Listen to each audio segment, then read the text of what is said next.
Have you ever wondered how some people seem to understand the truth without even seeing it? How do detectives solve crimes based on the smallest clues? How do psychologists understand people's emotions just by observing their behavior? The story we're about to explore today teaches us a profound lesson. True knowledge is not just about what we see, it's about how we think, how we listen, and how we analyze the world around us. And believe it or not, these skills can help us in our everyday lives. Story begins. Once upon a time in a small village, there were two brothers. The elder brother was blind while the younger one worked in the fields. But there was a problem. Wild animals kept invading the fields and destroying the crops. The younger brother was frustrated. Every season, no matter how hard he worked, the animals would ruin everything. One day he had an idea. Why not let my blind brother guard the fields? While he couldn't see, his hearing was sharp.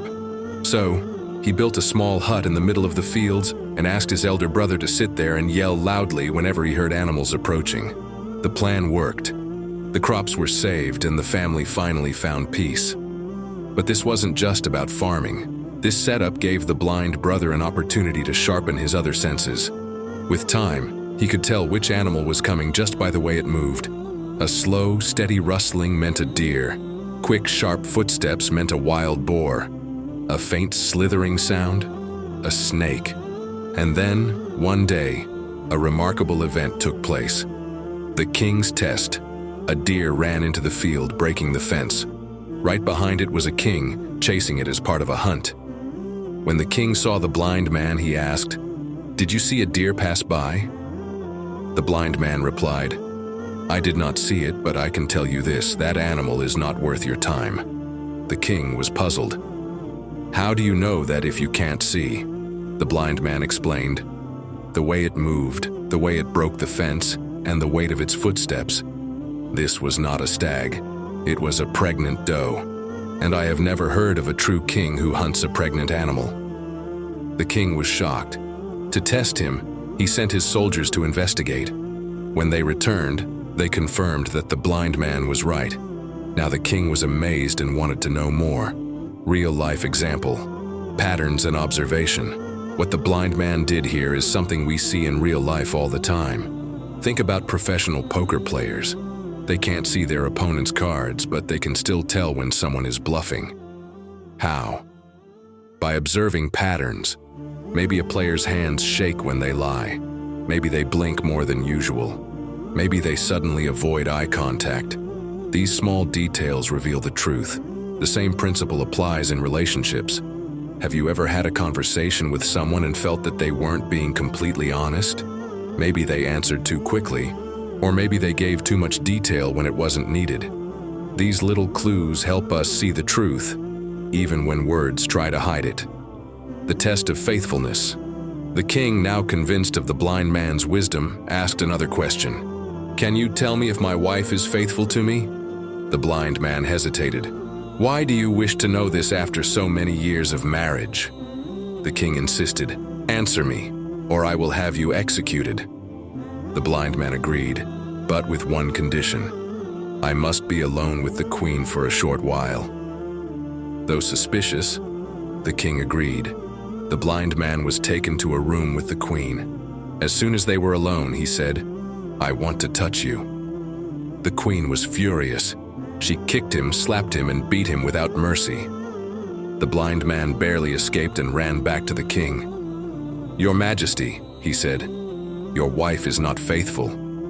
The king was stunned. "How do you know?" The blind man explained. "A truly loyal wife would never touch another man, not even in anger. If she were truly devoted to you, she would have simply refused. But instead, she attacked me without hesitation. This shows she does not follow the path of a faithful wife." Real-life example. Reactions speak louder than words. This lesson is powerful. Think about how people react in different situations. When someone is accused of something, an innocent person often remains calm and simply denies it. But a guilty person may overreact, become defensive, or even attack.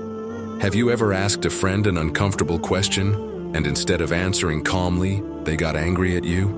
That reaction itself can be an answer. This is why, in police interrogations, detectives don't just listen to words.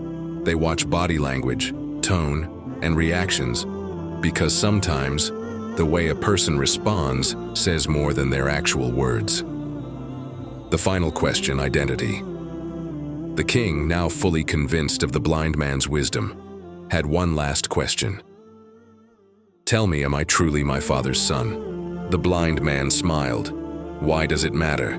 No matter whose son you are the king. That is what truly defines you." Real-life example. Accepting who we are.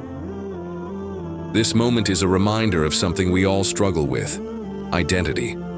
Many people spend their lives trying to prove something. Maybe they want to prove they're worthy, that they belong, or that they're special. But in reality, it doesn't matter where you came from. What matters is who you choose to be.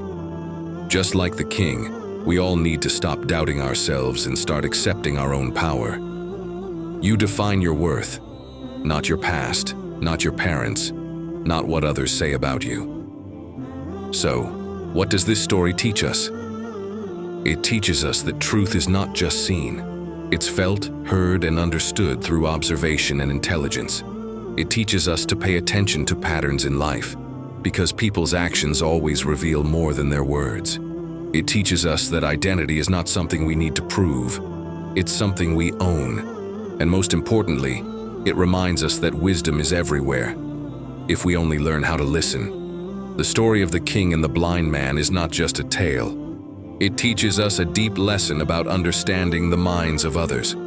It shows that people's facial expressions, eyes, body language, and gestures reveal a lot, if we know how to read them. The power of reading minds with real-life examples.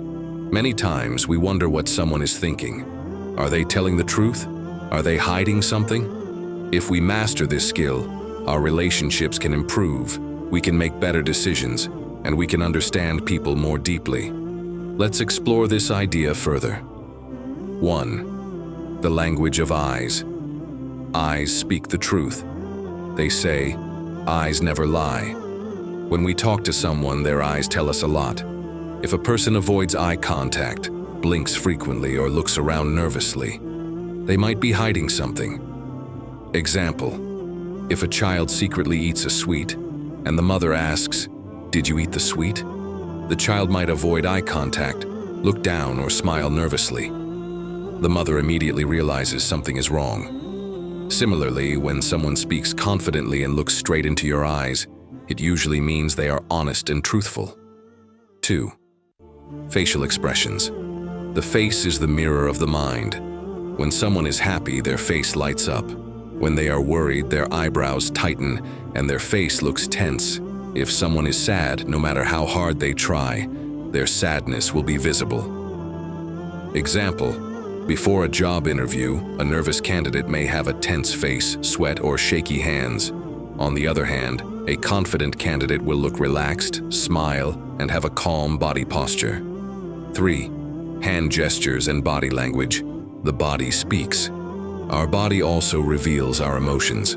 If someone rubs their hands, touches their hair frequently, or taps their fingers on a table, it might mean they are nervous.